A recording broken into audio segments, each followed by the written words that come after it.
झेप मराठी, आरसा महाराष्ट्राचा। धुळे जिल्ह्यातील घाणेगाव शिवारात बसचा भीषण अपघात। घाणेगाव शिवारातील रस्त्याच्या कडेला बस कलंडली। शाळकरी विद्यार्थ्यांसह प्रवासी जखमी। धुळे जिल्ह्यातील घाणेगाव शिवारात आज बसचा भीषण अपघात झाला असून या अपघातामध्ये शाळकरी विद्यार्थी आणि काही प्रवासी जखमी झाले आहेत। ही बस आज सकाळी धुळ्याहून म्हसाळेकडे जात असताना रस्त्याच्या खचलेल्या कडेला बसचे चाक घसरल्याने चालकाचे नियंत्रण सुटले आणि बस कलंडली। या बसमध्ये शाळकरी विद्यार्थ्यांसह महिला व पुरुष प्रवासी मोठ्या संख्येने प्रवास करत होते। सुदैवाने कोणतीही जीवितहानी झाली नसून काही विद्यार्थी किरकोळ जखमी झाले आहेत।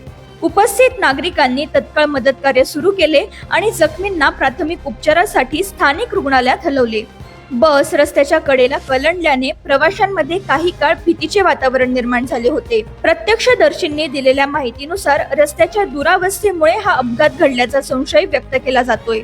त्यामुळे विद्यार्थ्यांच्या सुरक्षतेबरोबरच ग्रामीण रस्त्यांच्या दर्जावरही प्रश्नचिन्ह निर्माण झाले असून तातडीने दुरुस्तीची मागणी होत आहे। प्रतिनिधी कार्तिक सोनवणे, झेप मराठी, धुळे। अशाच वेगळ्या आणि ताज्या बातम्यांसाठी पाहत रहा झेप मराठी, आरसा महाराष्ट्राचा। संपादक प्राध्यापक अनिल चव्हाण, धुळे।